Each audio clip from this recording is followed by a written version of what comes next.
Hello स्वीटीज़। Chapter 61 के शुरू में साशा के डैड को गेस्ट कहते हैं डेकोरेशंस बहुत अच्छी की गई हैं। साशा के डैड कहते हैं थैंक यू नोटिस करने के लिए।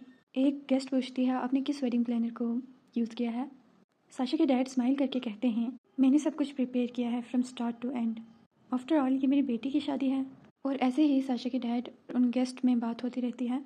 साशा की वेडिंग में बहुत से स्टूडेंट भी आए होते हैं और सब स्टूडेंट्स वहाँ पर होते हैं जहाँ पर फ्री प्रोडक्ट टेस्टिंग के साथ एक बलून भी दे रहे होते हैं। प्रिंसिपल स्टूडेंट्स को कहती है श्योर कम करो और अगर कुछ हुआ तो मुझे बताना। स्टूडेंट्स कहते हैं ओके। और शादी में बहुत हेक्टिक सा माहौल हो जाता है उन स्टूडेंट्स की वजह से। ऑलिव आके ये बात साशा के डैड को बताती है। साशा के डैड कहते हैं ऑलिव ये मैटर तुम्हें हैंडल करना होगा। ऑलिव कहती है ओके सर। इसके बाद ग्रूम स्टेज पर आता है।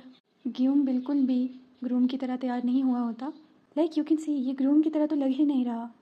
और स्टूडेंट्स की वजह से वहाँ का माहौल हेक्टिक हो जाता है। साशा के डैड ऑलिव को ढूंढ रहे होते हैं। इतने में एक वर्कर आकर साशा के डैड को पूछते हैं सर आप ब्राइड के फादर हैं ना, आपको अपनी डॉटर के साथ स्टेज पर चलना होगा। एक्चुअली ये शादी किचन मैरिजेस की तरह हो रही है। नेक्स्ट सीन में ब्राइड भी स्टेज पर आ जाती है और साशा भी ब्राइड की तरह नहीं लग रही होती। उसे देखकर लोग बहुत बातें बनाने लगते हैं जैसे उसने शूज़ नहीं पहने, ऐसा ड्रेस शादी पर कौन पहनता है, ये सिर्फ अटेंशन लेने के लिए है, एटेस्ट्रा एटेस्ट्रा। ग्यूम कहता है आई गेस हाथ पकड़ने का कोई फ़ायदा ही नहीं है क्योंकि तुम अपना हाथ मुझे दोगी नहीं। साशा स्माइल कर देती है। फिर फादर डैनियल आते हैं और वो अपनी स्पीच पढ़ने लगते हैं। डैनियल की स्पीच खत्म होने के बाद डैनियल कहता है ये थोड़ा सडन है लेकिन एक स्मॉल इवेंट प्रिपेयर किया गया है गेस्ट्स के लिए। हर कोई अपनी नंबर प्लेट देखे जो टेबल पर रखी गई है। साशा के डैड ऑलिव को ढूंढ रहे होते हैं। नेक्स्ट सीन में डैनियल कहता है नंबर 4 अपनी टेबल के नीचे देखें। नंबर 4 टेबल वाली गेस्ट कहती है ये हम हैं। वो टेबल के नीचे देखती है उसे एक बॉक्स मिलता है। वो गेस्ट कहती है क्या ये ब्लड है। और यहाँ पे हमारा चैप्टर 61 ख़त्म होता है। चैप्टर 62 के शुरू में साशा के डैड और साशा की कॉन्वर्सेशन दिखाते हैं। साशा के डैड कहते हैं क्या मुझे तुम्हें बताना पड़ेगा कि मैंने तुम्हारे लिए क्या क्या सेक्रीफाइस किए हैं। मैंने तुम्हें कहा है ना बात मत करो आगे से। ये साशा के डैड का दिखाया जाता है कि बचपन से ही उसके डैड उसे मारते थे और जैसे जैसे वो बड़ी होती रही साशा के डैड उसे और मारने लगे बात बात पर। यहाँ हमें एक सीन दिखाया जाता है जिसमें साशा के डैड ने साशा के हेयर्स पकड़े होते हैं और वो कहते हैं तुम ग्यूल को क्यों प्रोवोक कर रही थी। मैं ये कर रहा हूँ ताकि तुम सक्सेसफुल हो। मैं अपनी फैमिली की केयर करता हूँ सबसे ज़्यादा। बैक टू द प्रेजेंट सब गेस्ट उन एविडेंसेस को देख लेते हैं। डैनियल कहता है प्रेसिडेंट सामाजिन ने अपनी बेटी में बहुत इन्वेस्ट किया है थ्रू वेरियस बिजनेसेस। ये जो आइटम्स आप सबको रिसीव हुई हैं ना ये जस्ट ट्रेसेस हैं उस लव के जो प्रेसिडेंट सामाजिन अपनी डॉटर को करते हैं। वो एक बहुत बड़े इंसान हैं जो अपनी बेटी को मारते हैं ये कहकर कि वो उसे डिसिप्लिन कर रहे हैं। आई एम श्योर आप सब इस गिफ्ट की वैल्यू करोगे और बहुत से मीडिया पर्सन इस चीज़ को कवर कर रहे होते हैं। डैनियल कहता है विटामिन बिजनेस के लिए भी ऐसा ही है। उन्होंने डोजेज बढ़ा दी और कहा कि पुअर लोगों को क्या ही पता चलेगा और मुझे ये पता चला कि ऐसे इनका बिजनेस काम करता है। एनीवे आज के लिए बहुत बातें हो गई और मैं अप्रिशिएट करूँगा अगर आप सब ड्रिंक्स होल्ड अप करें। डैनियल ड्रिंक को रेस करता है और कहता है हम सबको इकट्ठे टोस्ट करना चाहिए।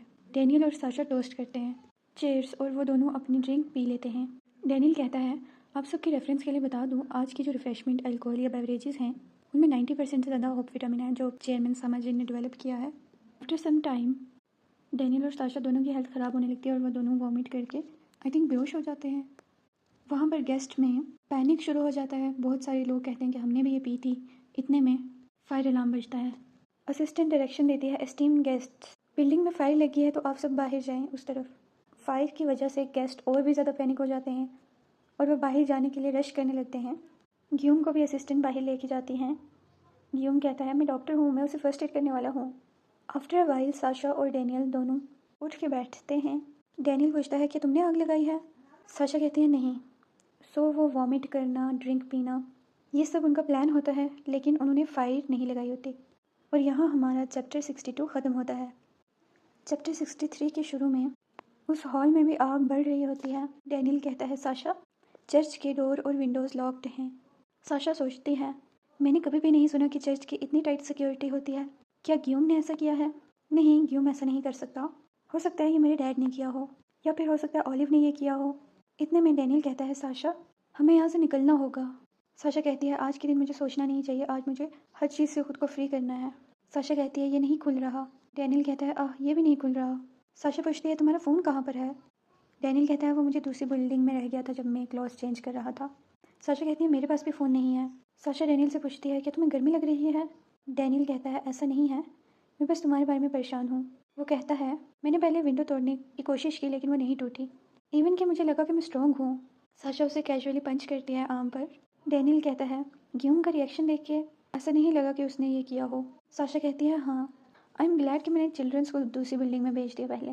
डैनियल कहता है, ऑफ कोर्स हम उन्हें वॉमिटिंग करते हुए नहीं दिखा सकते, और वो भी ब्लू वाटर की। डैनियल कहता है, तुम बहुत काइंड हो साशा। साशा कहती है, शट अप। साशा कहती है, लगता है हमें अब दूसरा पाथ लेना होगा। डैनियल कहता है, ये रास्ता कुछ टाइम पहले क्लियर था।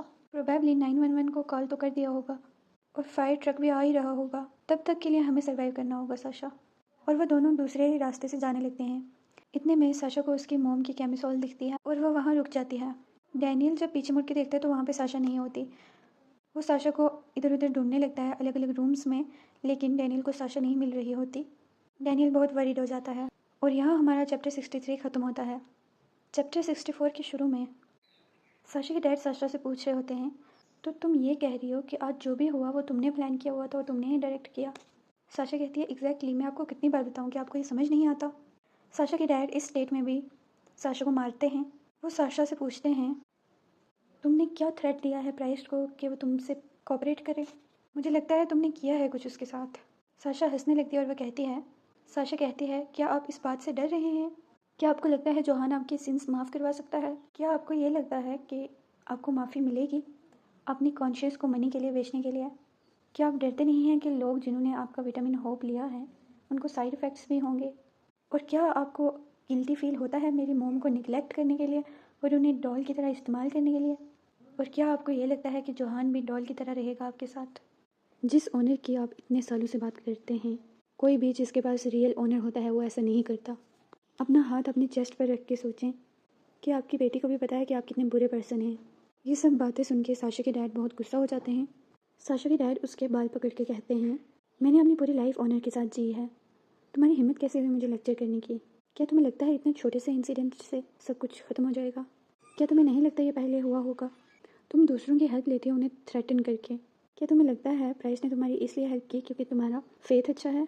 साशा ये सुन के हंसने लगती है। साशा कहती है, यहाँ पर आप फेल होते हैं डैड, और इस चीज़ को मैं मेक श्योर करूँगी। साशा के डैड उसे दूर फेंकते हैं और कहते हैं, तुम डिल्यूजनल हो रही हो। इसके बाद साशा को याद आता है कि ओलिव ने उसे एडवाइस किया था कि जब तुम खुद को प्रोटेक्ट कर रही होती हो तो आई कांटेक्ट बनाए रखना है। साशा के डैड कहते हैं, आप यहाँ तक पहुँच गई, कितनी परेशानी की बात है। साशा अपने डैड से कहती है, क्या आपको लगता है कि सब कुछ ठीक हो जाएगा अगर आप यहाँ से निकल गए बाहर? और वो कुछ उठा रही होती है।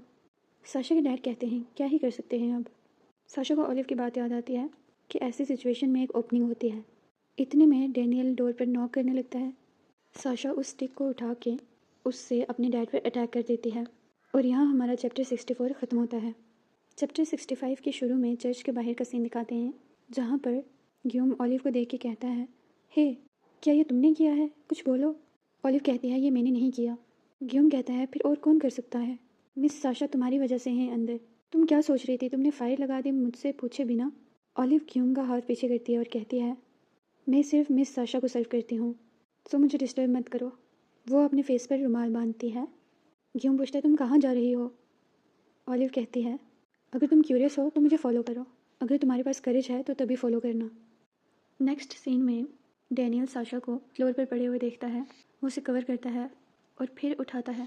साशा के डैड कहते हैं, उसने मुझे फायर आयरन के साथ स्टैब किया, सो मुझे उसे नॉकआउट करने में थोड़ी मुश्किल हुई। मैं आपके हार्डवर्क, सिंसेरिटी, टेनेसिटी सबको एडमायर करता हूँ।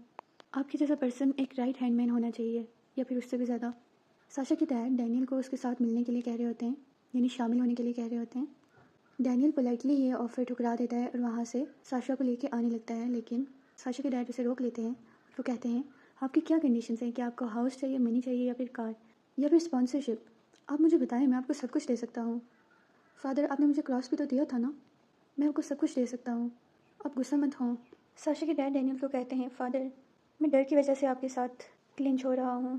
क्या ये इतना हार्ड है मेरे लिए पूरे ईयर में एक बार प्रे करना? ये अच्छा होता अगर आप मुझे चूज़ करते एक फेलियर की जगह पर। वो साशा की बात करते हैं, सिंस बात यहाँ तक पहुँच गई है, मेरे पास कोई चॉइस नहीं बची इसके अलावा